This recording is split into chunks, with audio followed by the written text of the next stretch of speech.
The Harrison family name had been synonymous with luxury watches for 3 generations. Our flagship store on Fifth Avenue was a temple of gleaming glass and polished mahogany, where the wealthy came to drop tens of thousands on timepieces that would become family heirlooms. My grandfather had built the business from a single repair shop into a multi-million-dollar empire. My father had expanded it into a national chain, and I was supposed to be their legacy. "Stand up straighter, Michael," my father would say, adjusting my tie as I stood behind the counter. "You're a Harrison. Act like it." From the moment I could walk, I was being groomed to take over Harrison and Sons. Summer internships at the corporate office, weekend shifts at the store, endless lectures about the importance of tradition and reputation. I learned to tell the difference between Swiss and Japanese movements by sound alone, could spot a counterfeit Rolex from across the room, knew the history of every major watchmaking family in Europe. But I had different ideas about the future. Online sales. My father's face turned red as he stared at the proposal I'd spent months preparing. Social media marketing. Virtual try-ons? Have you lost your mind? I tried to explain about changing consumer habits, about how the luxury market was evolving, about how we needed to adapt or risk being left behind. "The world is different now, Dad. We can't keep doing things the same way Grandpa did."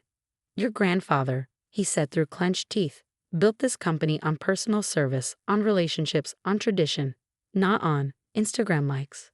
My brother James smirked from his corner office. He'd always been the traditional one, following Dad's playbook to the letter. While I was proposing digital innovations, he was busy golf club networking and attending charity galas. The final straw came during a board meeting.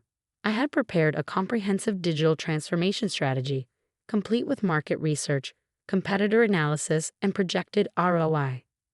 My father didn't even let me finish the presentation. "Enough!" He slammed his hand on the mahogany table. "This obsession with changing everything has to stop. You're going to destroy everything we've built."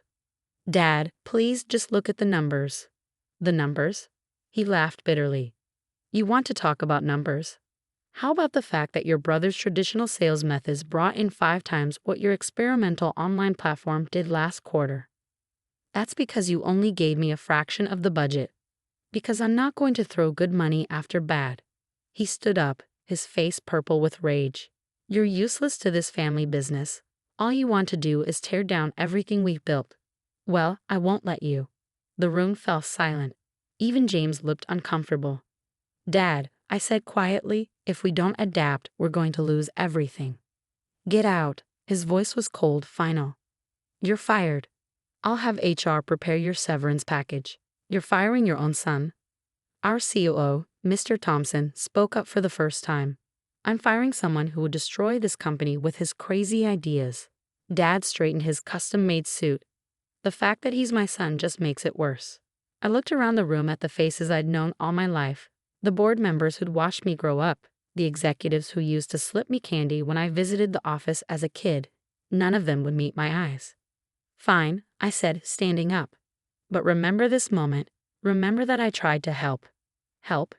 James finally spoke, his voice dripping with contempt. "You want to turn us into some kind of tech startup. This is a luxury brand, Michael. Class, elegance, things you clearly don't understand." I walked out of that office with nothing but my laptop and the watch my grandfather had given me on my 18th birthday. The same watch I had learned to repair under his patient guidance, the one he told me would someday remind me of who I was. Looking at it now, I did remember who I was. Not just a Harrison, but someone who could see where the future was heading.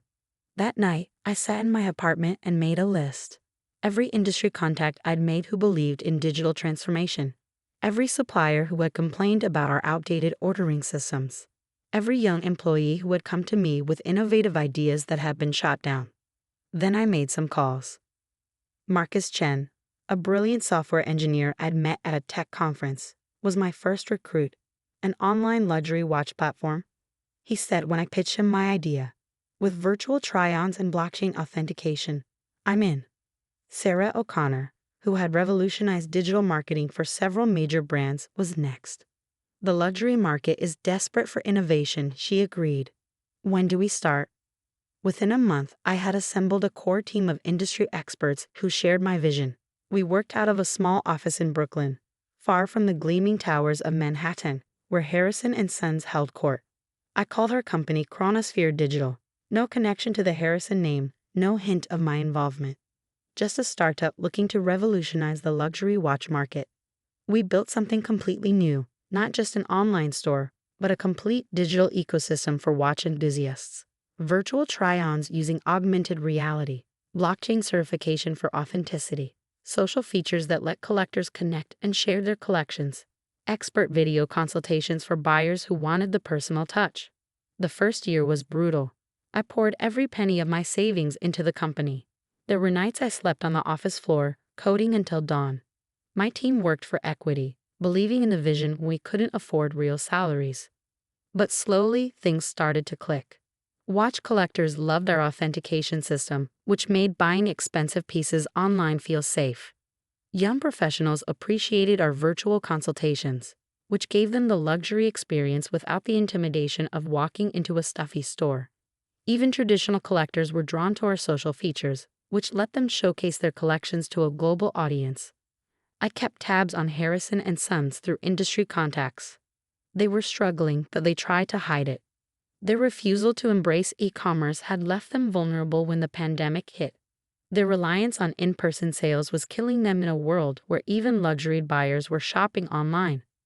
James's traditional methods weren't working anymore.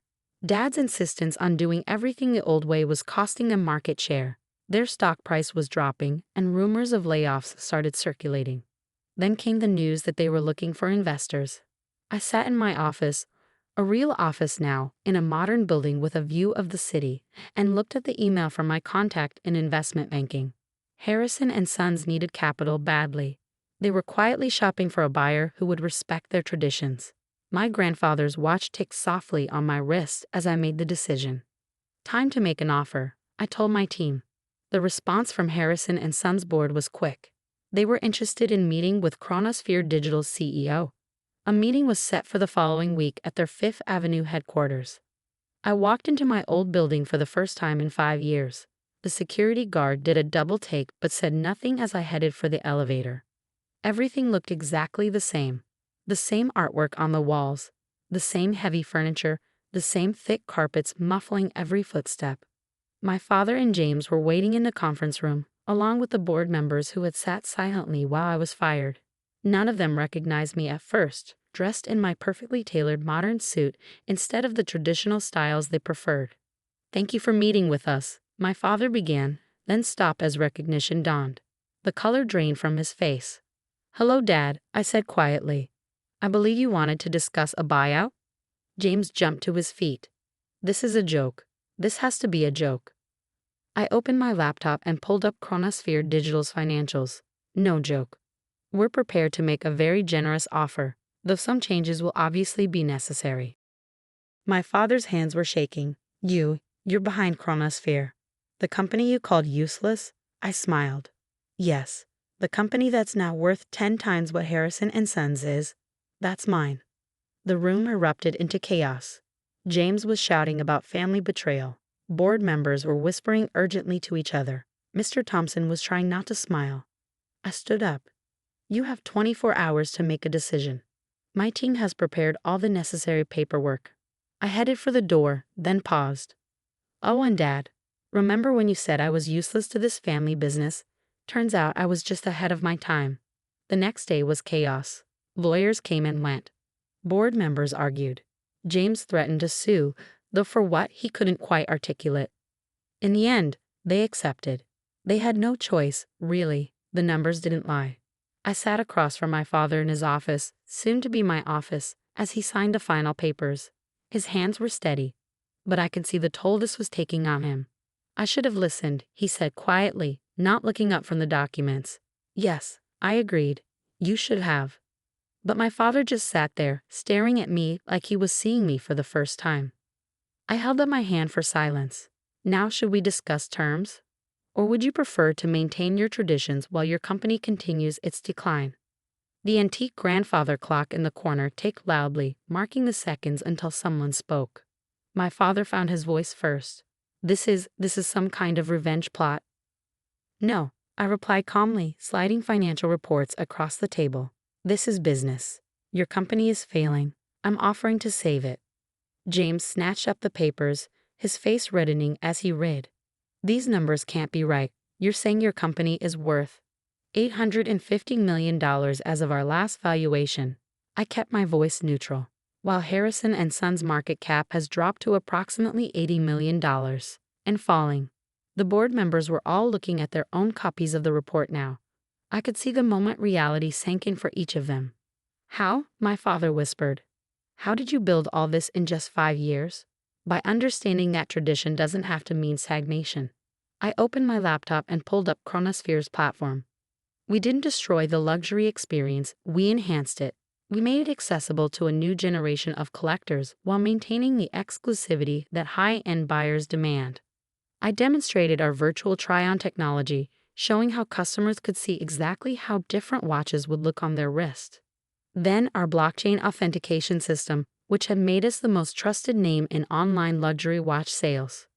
Last month alone, I continued, we did more sales volume than all Harrison and Sons locations combined. Our customer satisfaction rate is 98%. Our authentication system has virtually eliminated counterfeiting concerns, which, as you know, has been killing consumer confidence in online luxury sales. Mr. Thompson leaned forward. And what exactly are you proposing? A full acquisition. We'll maintain the Harrison name on the retail locations. That brand equity still has value, but everything gets modernized. Digital integration, streamlined inventory management, global online presence. You want to destroy everything we've built, James spat. No, I corrected him. I want to save what's worth saving and fix what's broken. Unless you prefer to keep watching the company bleed money until there's nothing left. The room fell silent again. Board members exchanged glances. My father stared at his hands.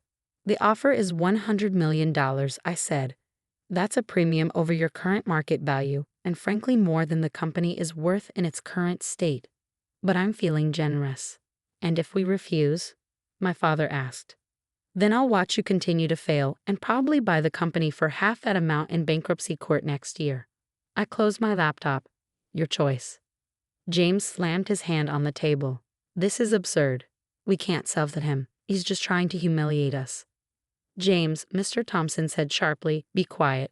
Your brother is offering us a lifeline, which is more than any other potential buyers have done. I stood up and walked to the window, looking out at the city where my grandfather had started our business with just a small repair shop. Want to see something? I asked my father. I pulled up our real-time sales dashboard on the wall screen. Every few seconds, another sale pinged. Watches being bought by collectors in Tokyo, New York, London, Dubai. This is our legacy now, I said. Not just the watches, but the way we connect people to them. The way we're making sure the art of watchmaking survives and thrives in a digital age. My father watched the sales tick by, nodding slowly. Your grandfather would be proud. Not because of the money or the success, but because you found a way to protect what matters while building something new. I looked at him, and you? He smiled, really smiled for the first time in years. I'm proud too. It just took me longer to understand why. Today, Harrison & Sons is valued at over $2 billion. We're the largest online luxury watch retailer in the world, but we've never lost touch with what made us special in the first place. The personal connection, the appreciation for craftsmanship, the understanding that a watch is more than just a way to tell time. James still won't speak to me. Some wounds take longer to heal than others. But my father and I have found a new way of working together, combining his deep knowledge of tradition with my vision for the future. And my grandfather's watch, it still keeps perfect time, just like he.